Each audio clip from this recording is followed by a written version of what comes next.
Hello friends, myself Mohit Rao. Welcome to my YouTube channel AIMS Nursing Notes. Today I am going to explain about a very important topic of psychopharmacotherapy, that is antipsychotic drugs. Antipsychotic drugs आज हम पढ़ेंगे, इसको एंटीसिजोफ्रेनिक drugs भी बोलते हैं। Antipsychotics चलिए start करते हैं। ये कब दी जाती हैं? Against schizophrenia. अगर किसी पर्सन में सिजोफ्रेनिया की कंडीशन हो जाती है तो उसमें एंटीसाइकोटिक्स या फिर एंटीसिजोफ्रेनिक ड्रग्स का हम यूज़ करते हैं अगेंस्ट साइकोसिस and psychotic symptoms. These are also known as D2 blockers. ये D2 मतलब डोपामिन ब्लॉकर्स होते हैं। तो सिजोफ्रेनिया होता है, उसमें डोपामाइन जो हमारा डोपामिन न्यूरोट्रांसमीटर होता है वो इंक्रीज हो जाता है, तो उनको ब्लॉक करने के लिए एंटीसाइकोटिक ड्रग्स दी जाती हैं। ये that is D2 blockers works on D2 receptor. जो हमारे डोपामिन के रिसेप्टर्स हैं उनके ऊपर वर्क करती है, उनको ब्लॉक कर देती है, जिसकी वजह से जो हमारा डोपामिन का लेवल बढ़ गया था, जिस कारण सिजोफ्रेनिया हो रहा था, वो डिक्रीज हो जाएगा। Also known as major tranquillisers. Psychotic drugs को हम मेजर ट्रैंकुलाइजर्स भी कह सकते हैं। इनके अब इसका क्या क्या नाम हो गया? Antipsychotics, antischizophrenic, major tranquillisers, D2 receptor blocker. ये इसके अलग अलग नाम हो गए। अब ये किस किस पर एक्ट करती है? एक तो mesolimbic, mesocortical and nigrostriatal system and tubero infundibular tract. इसके ये इफेक्ट होते हैं। नाइट्रोस्टेटियल सिस्टम से EPS एक्स्ट्रा पिरामिडल सिम्टम्स होते हैं, जो कि हम बाद में डिस्कस करेंगे। और ये मतलब जहाँ जहाँ एक्ट करेगा उस हिसाब से इसके साइड इफेक्ट होते हैं चले जाएंगे। इससे गैलेक्टोरिया मतलब इंक्रीज ब्रेस्ट मिल्क, ऐसे रिसेप्टर पर अगर एक्ट करेगी तो ये करेगा साइड इफेक्ट, इसका सेडेशन एक्ट करता है। और अल्फा एड्रेनर्जिक रिसेप्टर पर अगर ये वर्क करेगा तो इसका साइड इफेक्ट है हाइपोटेंशन। ठीक है, मतलब ये इतना इंपॉर्टेंट नहीं है for the nursing competitive exams. Main ये पूछते हैं भाई ये कौन कौन सी होती है, इसका अलग नाम क्या होता है? These are also known as neuroleptics. इनको हम न्यूरोलेप्टिक्स बोलते हैं। तो क्या क्या नाम हो गए? Neuroleptics, major tranquillisers, D2 receptor blockers, antipsychotics and antischizophrenic. ठीक है, अब मैकेनिज्म ऑफ एक्शन जो हमने पहले बता दिया भाई, डोपामाइन को डिक्रीज करती है। डिक्रीज डोपामिन लेवल और एक्टिविटी, डोपामिन के लेवल को डिक्रीज करती है और एक्टिविटीज को डिक्रीज कर देती है। अब क्लासिफिकेशन से पहले अब इसकी इंडिकेशन एंड कॉन्ट्रा इंडिकेशन एक बार पढ़ लेते हैं। इंडिकेशन मतलब ये किस किस में यूज होती है, इंडिकेशन क्या क्या है इसकी। हमारी पहली इंडिकेशन है ऑर्गेनिक साइकोसिस, दैट इज ऑर्गेनिक साइकोसिस। ऑर्गेनिक साइकोसिस में कौन कौन सी कंडीशन आती है हमारी साइकेट्री की? पहली आती है डेलीरियम, दूसरी आती है हमारी डिमेंशिया, और तीसरी आती है हमारी डेलीरियम ट्रेमेंस, जो कि अल्कोहल विड्रॉल सिम्टम्स भी होता है डेलीरियम ट्रेमेंस। दूसरी हमारी इंडिकेशन होती है फंक्शनल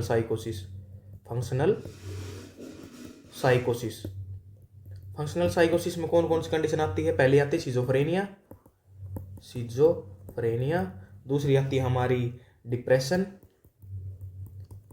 तीसरी आती है हमारी मैनिया, ठीक है, और ये चौथी आती है हमारी सिजो अफेक्टिव डिसऑर्डर्स। ठीक है, ये और अगर अदर्स इंडिकेशन में क्या आएगा? अदर्स में आएगा जैसे autism, tic disorder, anorexia nervosa, ठीक है, कोरिया हो गया। ये सभी इंडिकेशंस हो गए। मतलब किस किस में ये हम एंटीसाइकोटिक ड्रग्स का यूज करते हैं। पहली ऑर्गेनिक साइकोसिस जिसमें डेलीरियम, डिमेंशिया, डेलीरियम ट्रेमेंस, और अगला हमारी इंडिकेशन फंक्शनल साइकोसिस जिसमें सिजोफ्रेनिया, डिप्रेशन एंड मैनिया और सिजो अफेक्टिव डिसऑर्डर्स। और अदर्स में अगर देखते हैं अदर्स मतलब किस किस में यूज करते हैं, autism, tic disorder, anorexia nervosa and Korea. अब बात आती है कॉन्ट्रा इंडिकेशन। भाई कॉन्ट्रा इंडिकेशन कौन कौन सी होती है?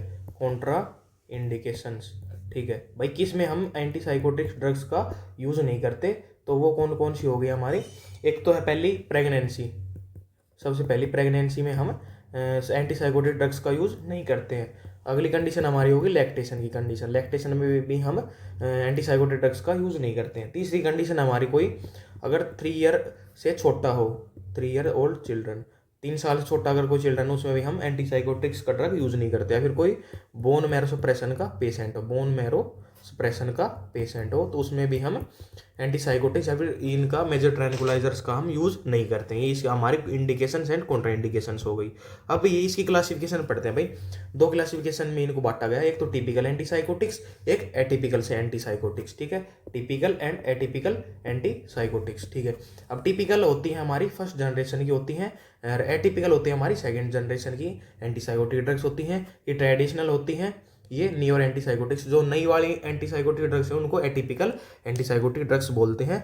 जो पुरानी ड्रग्स थी हमारी फर्स्ट जनरेशन की, वो ओनली डोपामीन पर एक्ट करती है और डोपामीन को डिक्रीज करती है। लेकिन जो हमारी एटिपिकल है, जो सेकंड जनरेशन की है, जो नई एंटीसाइकोटिक ड्रग्स हैं, वो डोपामिन एंड सेरोटोनिन दोनों न्यूरोट्रांसमीटर पर काम करते हैं। जो सेरोटोनिन हमारा होता है वो एंटी सुसाइडल न्यूरोट्रांसमीटर होता है, जो कि मूड को अफेक्ट करता है, ठीक है। और जो एटिपिकल एंटीसाइकोटिक्स हैं उसके ज़्यादा साइड इफेक्ट होते हैं और एटिपिकल एंटीसाइकोटिक्स के हमारे लेस साइड इफेक्ट होते हैं। तो कौन कौन सी कैटेगरी है? टाइपिकल एंड एटिपिकल, जिसमें टिपिकल कर रही थी उन्हें डोपामीन पर वर्क एंड एटिपिकल हमारी कर रही थी डोपामीन एंड सेरोटोनिन दोनों के ऊपर वर्क। तो अब इसकी क्लास पढ़ लेते हैं। ये थी टिपिकल और ये थी हमारी एटिपिकल, ठीक है। ये फर्स्ट जनरेशन की, ये हमारी सेकेंड जनरेशन की, ठीक है। इसके ज़्यादा साइड इफेक्ट, इसके कम साइड इफेक्ट। अब टिपिकल के एग्जाम्पल कौन कौन से? एक तो क्लोरप्रोमाजिन, प्रोक्लोरप्रोमाजिन, ट्राइफ्लोरोपेरिन, हेलोपेरिडोल, फ्लोरपेरिजिन, थायराडाजोन एंड फेनोथायरिजिन, ठीक है। ये हमारी होगी टिपिकली। कौन कौन सी? क्लोरप्रोमाजिन, प्रोक्लोरप्रोमाजिन, ट्राइफ्लोरोप्रिन, हेलोपेरिडोल, फ्लूपेनाजिन, थायरोडाजोन, फेनोडाइजिन, ठीक है। और सेकेंड जनरेशन की एंटीसाइकोटिक ड्रग्स कौन सी है? क्लोजापिन, रेस्पेरिडोन, ओलेंजापिन, जिप्रासिडोन, क्वाटापिन एंड एट्रिपेरापोजोल, ठीक है। ये हमारी होगी एटिपिकल एंटीसाइकोटिक्स। ये इसके एग्जांपल हो गई, ये आपको याद करने पड़ेंगे। हमारी फर्स्ट डिस्कवर्ड एंटीसाइकोटिक कौन सी है? वो है हमारी क्लोरप्रोमाजिन, जो कि 1952 में डिस्कवर की गई थी। क्लोरप्रोमाजिन जो कि एक टिपिकल एंटीसाइकोटिक है, इसके साइड इफेक्ट बहुत ज़्यादा होते हैं। अब कुछ स्पेसिफिक नोट्स आते हैं, पॉइंट्स आते हैं, नोट्स या फिर पॉइंट्स इनको बोल सकते हैं। ये याद रखने की है, मतलब इन पॉइंट से ही क्वेश्चन आता है मेनली एग्जाम में। हाईपोटेंसी ड्रग्स कौन सी होती है? हेलोपेरिडोल। जो हमारी सबसे हाई पोटेंसी ड्रग है वो तुम्हारी हेलोपेरिडोल है, जो कि हमारी टिपिकल एंटीसाइकोटिक है। लो पोटेंसी की क्लोरप्रोमाजिन। हाई साइड इफेक्ट किसके होते हैं? हेलोपेरिडोल ड्रग के होते हैं। I am use for depot antipsychotic like haloperidol should be given through Z-take technique. जो भी कोई एंटीसाइकोटिक ड्रग है, अगर उसे हमें इंजेक्शन फॉर्म में देना है तो उसे IM इंजेक्शन में देंगे और जेड-ट्रैक मेथड का हम यूज़ करेंगे to give the antipsychotic injection by injection, that is like haloperidol drug, जो कि टिपिकल एंटीसाइकोटिक है। और रेटाइनल पिगमेंटेशन कौन सी ड्रग करती है? वो करती है थायोडाजोन। एंड कोर्नियल डिपोजिशन कौन सी करती है? वो कि क्लोरप्रोमाजिन। ये इसके साइड इफेक्ट्स बताए गए इन पॉइंट्स में। And life threatening complication like agranulocytopenia decrease WBC कौन सी करती है? वो हमारी क्लोजापिन करती है। इसका क्वेश्चन आता है बार बार में, क्लोजापिन ये माइलोसप्रेशन करती है। Should not be give prescribe for immuno comprise person. अगर किसी पर्सन, कोई भी मतलब इम्यूनो कॉम्प्राइज पर्सन है, उसमें एक क्लोजापिन प्रेस्क्राइब नहीं की जाती। और इसके अगर इन्फेक्शन कोज हो गया तो मतलब साइन ऑफ एग्रोनोसाइटोसिस क्या क्या होते हैं? पेशेंट में सोर थ्रोट हो जाएगा, फीवर हो जाएगा, ये हमारे साइन ऑफ एग्रोनोसाइटोसिस है। और वीकली हम इसका WBC का count should be monitor first 6 month. पहले 6 महीने में तो हम करते हैं वीकली, और अगले 6 महीने में हम करते हैं बाई वीकली, मतलब 14 दिन में एक बार। एंड 12 महीने के बाद हम करते हैं मंथली, मतलब मंथ में एक बार। मतलब सीधी सी बात ये है भाई, क्लोजापिन है वो WBC के काउंट को डिक्रीज कर देती है। उसको हम एग्रोनुलोसाइटोसिस भी बोलते हैं। उसको कैसे चेक करते हैं? अगर हमें ड्रग स्टार्ट कर रखी है, शुरू के 6 महीने तक करेंगे हम वीकली, मतलब वीक में एक बार WBC हम काउंट चेक करेंगे। और अगले 6 महीने में हम सप्ते में, मतलब 2 सप्ते में एक बार बाई वीकली करेंगे। और अगले मतलब 12 महीने के बाद हम मंथली चेक करेंगे WBC काउंट। जो एंटी सुसाइडल एंटीसाइकोटिक ड्रग कौन सी होती है? वो हमारी क्लोजापिन होती है। और drug of choice in treatment resistant schizophrenia, वो भी क्लोजापिन ड्रग ऑफ चॉइस होती है हमारी। वेट गेन कौन सी करती है? ओबेसिटी कौन सी कोज करती है? क्लोजापिन हमारी फर्स्ट प्रायोरिटी आएगी, जो वेट गेन करती है। और ओलेंजापिन हमारी सेकंड प्रायोरिटी आएगी, जो कि वेट गेन करती है। तो weight and waist monitoring continuous हम करते हैं। Drug of choice in eating disorder में कौन सी है? ओलेंजापिन। एंड क्यूटी प्रोलोंगेशन कौन सी ड्रग करती है? जिप्रासिडोन। और फोटोसेंसिटिविटी, ये भी इसका साइड इफेक्ट होता है photosensitivity. Avoid direct contact with sunlight, sunlight से हमें डायरेक्ट कॉन्टैक्ट को अवॉइड करना है। ये ऑर्थोस्टेटिक हाइपोटेंशन भी कोज करती है, सेडेशन कोज करती है। तो इसके लिए, इसको प्रिवेंट करने के लिए avoid heavy and dangerous work, heavy work और डेंजरस वर्क को हमें अवॉइड करना है। Avoid use of antacids, T, coffee with antipsychotics. Antipsychotics के साथ हमें एंटासिड, टी, कॉफी, इन सभी को अवॉइड करना है। अब स्पेसिफिक साइड इफेक्ट कौन से होते हैं, मतलब ये सभी को अगर पढ़े तो एग्रेनुलोसाइटोसिस मतलब decrease WBC, obesity weight gain, photosensitivity and orthostatic hypotension, sedation करती है, क्यूटी प्रोलोंगेशन करती है, रेटिनल पिगमेंटेशन कर देती है, कॉर्नियल डिपोजिशन हो जाती है। और स्पेसिफिक साइड इफेक्ट एंटीकोलिनर्जिक्स के अगर स्पेसिफिक साइड इफेक्ट देखें तो क्या करती हैं, ड्राई माउथ कर देती हैं, कॉन्स्टिपेशन कर देती हैं, यूरिनरी रिटेंशन कोज कर देती हैं। और सबसे मेन साइड इफेक्ट आता है इनका ईपीएस। ईपीएस में से बहुत ज़्यादा बार क्वेश्चन पूछे जाते हैं, तो ये मोस्ट इंपॉर्टेंट आप समझ सकते हो इसको, ईपीएस को इंपॉर्टेंट। तो एक बार दोबारा से पढ़े साइड इफेक्ट कौन कौन से हैं। एक तो था भाई ये मतलब वेट गेन कौन सी करी थी, drug of choice of suicidal antipsychotic, treatment resistance schizophrenia, drug of choice of eating disorder. और ये साइड इफेक्ट भाई agranulocytosis, obesity, photosensitivity, orthostatic hypotension, sedation, QT prolongation, retinal pigmentation and corneal deposition, dry mouth, constipation and urinary retention. और जो सबसे main side effect आता है जिसके बारे में सब जाता है वो हमारा ईपीएस, जिसको बोलते हैं एक्स्ट्रा पिरामिडल सिम्टम्स, जो कि हमारा एंटीसाइकोटिक ड्रग्स का साइड इफेक्ट होता है। इसमें कौन कौन से कंडीशन अराइज होती है एक्स्ट्रा पिरामिडल सिम्टम्स में। एक तो pseudo parkinsonism and dystonia, akathisia, tardive dyskinesia and NMS, जिसको बोलते हैं न्यूरोलेप्टिक मलिग्नेंट सिंड्रोम। ये हमारी कंडीशन है जो एक्स्ट्रा पिरामिडल सिम्टम्स में अराइज हो जाती है। Pseudo parkinsonism, dystonia, akathisia, tardive dyskinesia and neuroleptic malignant syndrome. हम सबसे पहले पढ़ते सूडो पार्किंसनिज्म। इसमें क्या होता है, मतलब हमने क्या देखा, सिजोफ्रेनिया में क्या हो रहा था, इंक्रीज डोपामाइन, ठीक है। एंड जो पार्किंसन जो ये है पार्किंसन डिजीज होती है, इसमें डिक्रीज डोपामीन हो जाता है हमारा।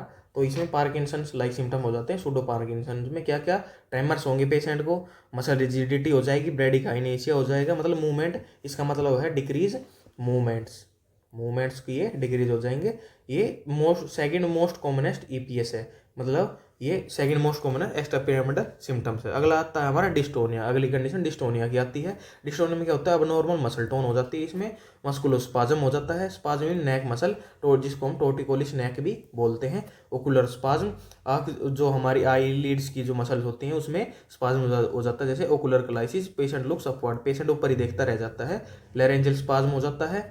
एंड ये सबसे अर्लीस्ट ईपीएस है, सबसे पहले आने वाला एक्स्ट्रा पिरामिडल सिम्टम्स कौन सा होता है, डिस्टोनिया होता है। अगला कंडीशन हमारी एकास्थीसिया, जिसका मतलब है थकना मना है, मतलब इसमें पेशेंट थकता नहीं है, वॉकिंग एंड टॉकिंग। इसमें पेशेंट रेस्टलेस हो जाता है, एजिटेटेड रहता है, कंटिन्यूस मूविंग करता है, strong urge to move, walking and talking, मतलब ये हमेशा चलता फिरता रहता है, कुछ कुछ सोचता रहता है। ये हमारा फर्स्ट मोस्ट कॉमनेस्ट ईपीएस है, ठीक है। फर्स्ट मोस्ट कॉमनेस्ट ईपीएस हमारा कौन सा है, एकास्थीसिया। सेकंड है हमारा सूडो पार्किंसनिज्म, और जो सबसे पहले आता है वो कौन सा है, वो होता है हमारा डिस्टोनिया, ठीक है। अब इसका ट्रीटमेंट है प्रोप्रेनोलोल या फिर सेडेटिव ड्रग्स का हमारा एकास्थीसिया का ट्रीटमेंट है। भाई एकास्थीसिया को ट्रीट करने के लिए हम कौन सी दवा देते हैं, एक तो प्रोप्रेनोलोल देते हैं एंड दूसरी देते हैं हम सेडेटिव्स का हम यूज करते हैं टू ट्रीट एकास्थीसिया।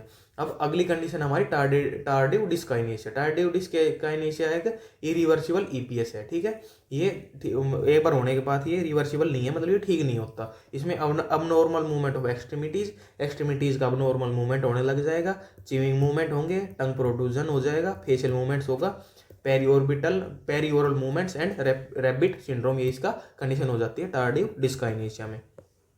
अगली कंडीशन है हमारी neuroleptic malignant syndrome, most lethal, जो सबसे मोस्ट लिथल है ईपीएस है वो हमारी न्यूरोलेप्टिक मलिग्नेंट सिंड्रोम है। इसमें फीवर हो जाएगा हाइपर पायरेक्सिया, मतलब 105 डिग्री सेल्सियस से भी ऊपर बढ़ जाएगा हमारा फीवर, सीवर डायरिया हो जाएगा, वोमिटिंग हो जाएगा, एलिवेटेड लीवर एंजाइम बढ़ जाएंगे, इंक्रीज क्रिएटिनिन फोस्फोकाइनेस लेवल, इसका लेवल बढ़ जाएगा। अब ट्रीटमेंट ऑफ ईपीएस का ट्रीटमेंट क्या है भाई, एक तो टीएचपी है, ट्राइहेक्सिफिनाइड्रिन, और diphenhydramine, levodopa, carbidopa, dantrolene and propranolol sedatives. ये तो मेनली है एकास्थीसिया के। ये है हमारा एनएमएस का, ये भी एनएमएस का, लीवोडोपा, कार्बिडोपा, सूडो पार्किंसनिज्म, डेंड्रोलिन भी एनएमएस का, ठीक है। ये हमारा ट्रीटमेंट है एक्स्ट्रा पिरामिडल सिम्टम्स का। यह इंडिकेशन हमने पहले बता दी, साइकोसिस, सिजोफ्रेनिया, ईटिंग डिसऑर्डर, हिकैप्स। ये हमने क्या क्या बताया, ऑर्गेनिक साइकोसिस बताई, जैसे delirium dementia, delirium tremens, functional बताए schizophrenia, depression, mania and schizoaffective disorders, और अदर्स में बताए autism, tic disorder, anorexia nervosa and chorea. And contraindicated हमने बताई थी प्रेगनेंसी में, लैक्टेशन में, और 3 साल छोटा बच्चा उसमें, या फिर बोन मैरो सप्रेशन हो रहा है तो उसमें भी ये कॉन्ट्रा इंडिकेटेड होती हैं। तो ये था हमारा टॉपिक एंटीसाइकोटिक ड्रग्स, बहुत ही इंपॉर्टेंट टॉपिक है। एक बार ये ईपीएस को मतलब हम एक बार दोबारा देखते हैं, क्योंकि इसमें एक मेनली क्वेश्चन ईपीएस से पूछा जाता है। अगर एक एक पॉइंट में इनको बताएं तो क्या सबसे पहले आने वाला ईपीएस कौन सा है? Dystonia. First most common EPS कौन सा है? ये होता है एकास्थीसिया। सेकंड मोस्ट कॉमन होता है हमारा सुडोपार्किंसनिज्म। इरिवर्सिबल ईपीएस होता है हमारा टार्डिव डिस्काइनेसिया। और जो मोस्ट लिथल होता है वो हमारा न्यूरोलेप्टिक मैलिग्नेंट सिंड्रोम होता है। तो ये था हमारा टॉपिक। Thank you.